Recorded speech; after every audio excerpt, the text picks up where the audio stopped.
Another day, another budol video for our Suzuki V-Strom 160. So guys, i-test ride muna natin siya. Nag-drive nga pala ako guys, 1.5 hour. So tinignan ko kung paano yung kanyang performance on the semi-long ride. Hindi ganun kahaba yung biyahe, pero pwede na, iinit na yung makina doon. So chill lang ride natin guys. Hayaan natin may mauna sa atin. So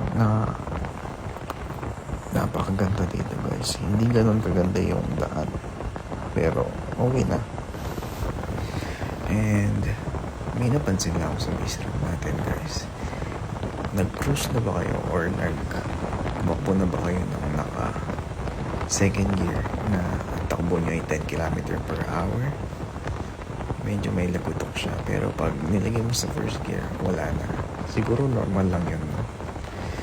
Pero ito, habang check ko yung ride guys, naka 5th gear ako umakyat ng bundok. Hindi siya nahirapan.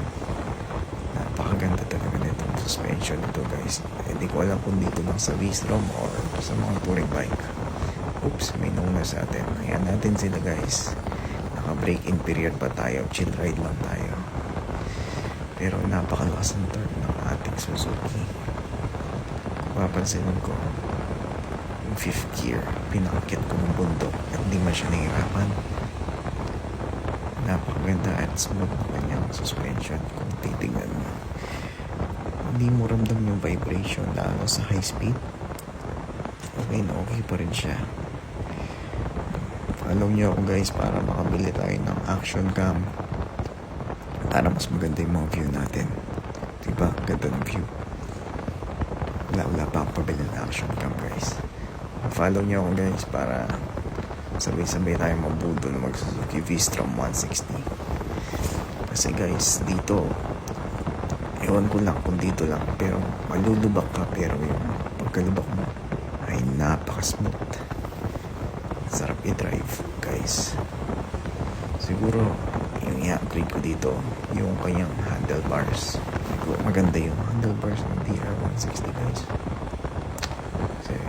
So many rides or next video guys, abangan nyo. Follow nyo ako again so that lalo kayo mabudol. Until the next video. Ciao.